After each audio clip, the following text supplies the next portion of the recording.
Gente, a gente vai seguir falando desse assunto agora sobre uma outra ótica. Qual é a ótica? A ótica da eleição. A gente vai tentar entender um pouco como e por que o presidente Jair Bolsonaro toma essa decisão. Queremos rodar vinheta? Então vamos.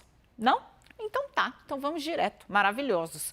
Gente, o presidente Jair Bolsonaro faz um cálculo muito claro. Conversando com gente que está trabalhando na estratégia de Bolsonaro, fica muito evidente que o presidente entende que esse discurso é um discurso que mobiliza a sua base e que ele não vai parar. Isso vai ser, digamos, fragmentado, né? O Bolsonaro dos atos pessoais, da internet, uma coisa. A estratégia da campanha, digamos assim, profissionalizada, outra coisa. De todo modo, o que o presidente quer nesse momento é reacender de todo modo, trazer de todo modo aquela militância beligerante, gritar, bastante barulhenta, né, que faz muito alarido nas redes sociais para perto. E isso ele conseguiu, todos os levantamentos mostram. A grande questão é, esse tipo de cálculo, ele costuma ter um preço. Por exemplo, nesse ato que a gente estava com imagens ao vivo agora há pouco, se puder, Edu, colocar lá de novo, tinha previsão de que participasse a frente, a chamada frente do boi, né? Que é a frente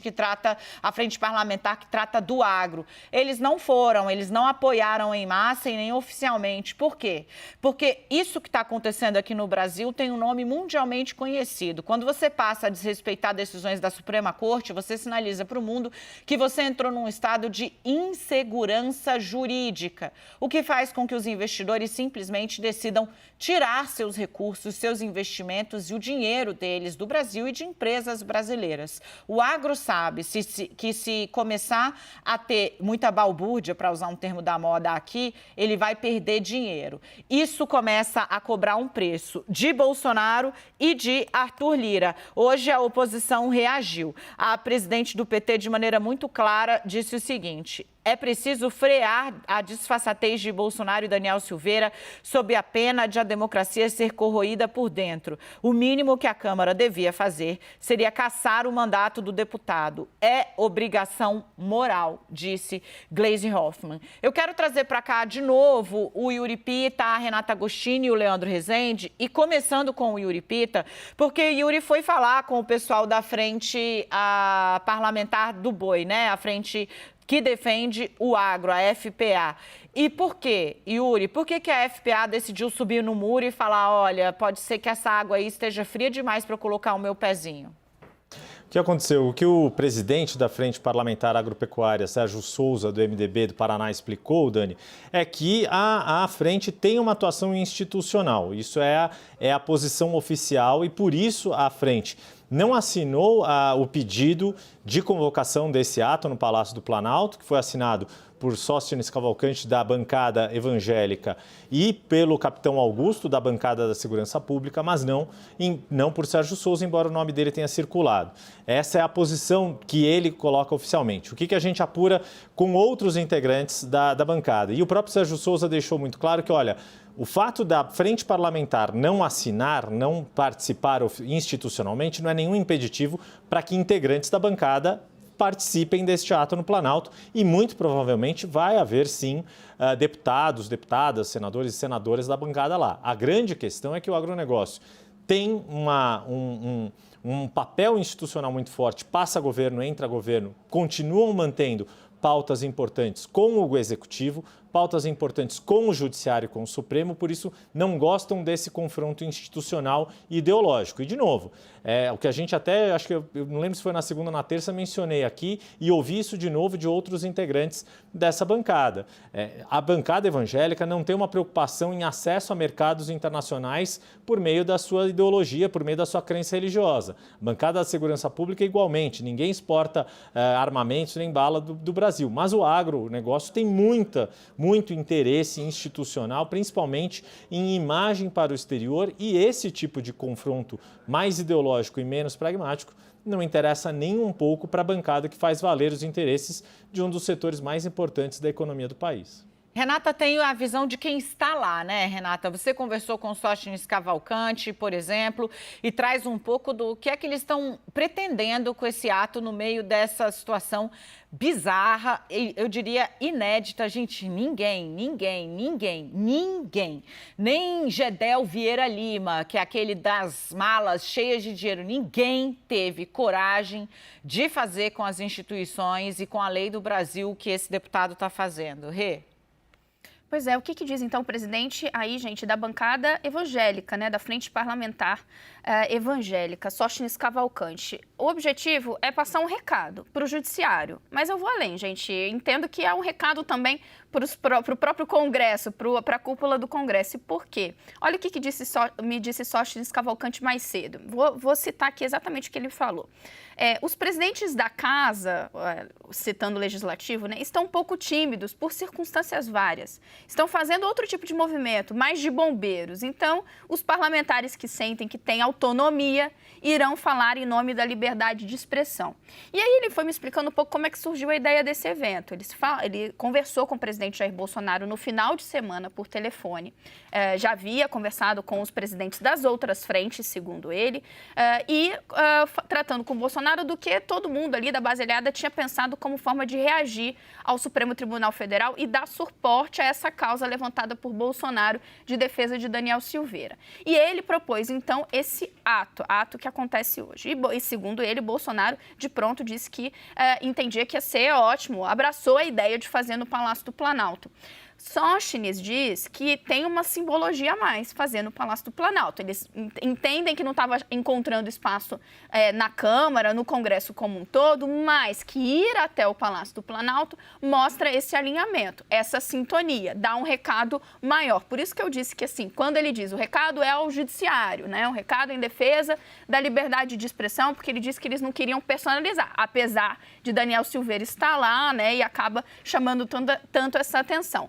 Mas também mostrar que é um movimento de parte da Câmara dos Deputados, de parte dos parlamentares, que defendem uma posição ainda mais enfática da cúpula do Congresso. Marco Feliciano, deputado, que também é da Frente Evangélica... Está na linha de frente lá, na primeira fila, Rê. Na primeira fila. E um dos articuladores desse ato, ele me disse que, olha só, que o objetivo é desempatar. Por quê? Segundo ele, um poder condenou o parlamentar, o judiciário, né? Outro poder o indultou. No Estado tem 3 poderes e um terceiro poder não pode se silenciar. Então, com esse ato, a gente quer desempatar. Se não plenamente, mostrar que a grande maioria dos deputados apoia o ato do presidente. Então, é interessante isso que eles estão fazendo, porque não é nem um recado que parte da Câmara está dando, porque o presidente faz questão de estar lá e tem previsão para fechar o evento, falar depois dos presidentes das frentes e alguns dos parlamentares que estão inscritos.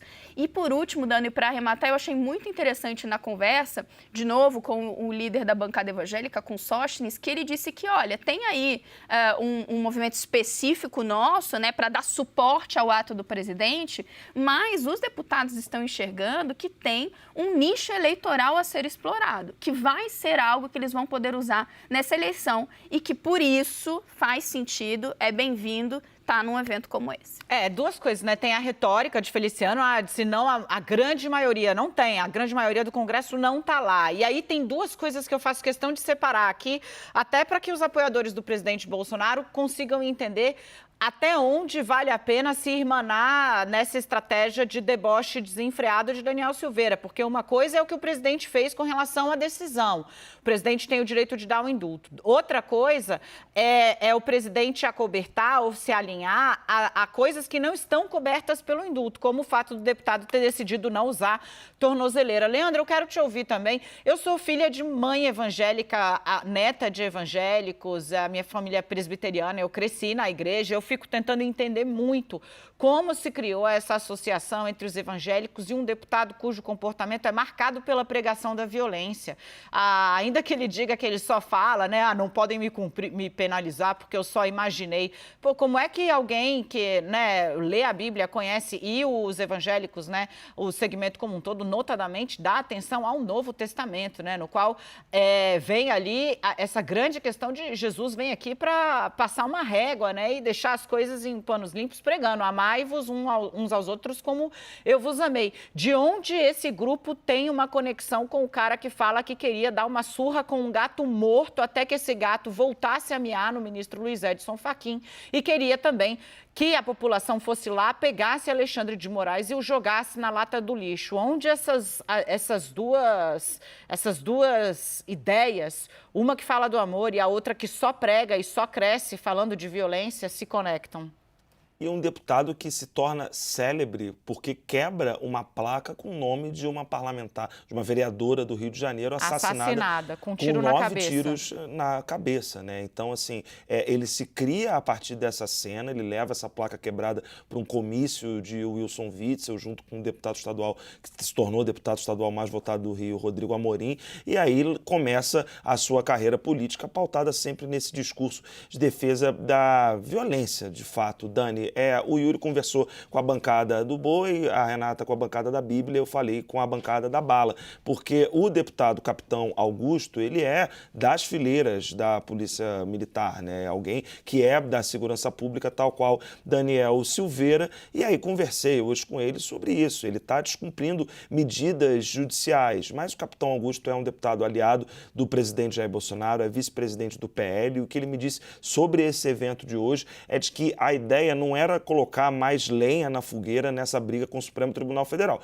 como se isso fosse ainda necessário, né? O ato em si, ele já é uma demonstração de que existe uma parte do Congresso que compactua com a conduta desviante. Estou usando aqui o que a PM do Rio de Janeiro usa para se referir a Daniel Silveira, mas tem uma parte importante da Câmara dos Deputados que concorda com o que o deputado Daniel Silveira está fazendo com uma decisão judicial. O que o capitão Augusto me diz é de que se trata de um ato, ele não quis dizer em nenhum momento que é um ato em desagravo ao deputado Daniel Silveira, é um ato para marcar uma posição de uma parte da Câmara dos Deputados de que a liberdade de expressão, a liberdade de fala, ela é inegociável. Ele prometeu, ele estava até já falando, né, nesse evento, ele prometeu a presença maciça de deputados ligados à segurança pública e aí não deixa de ser, de fato, como se apontou no caso da religião, Dani, uma contradição com a segurança pública, que defende ardorosamente o cumprimento das leis, como tem que ser, defende em muitos casos o endurecimento da lei penal,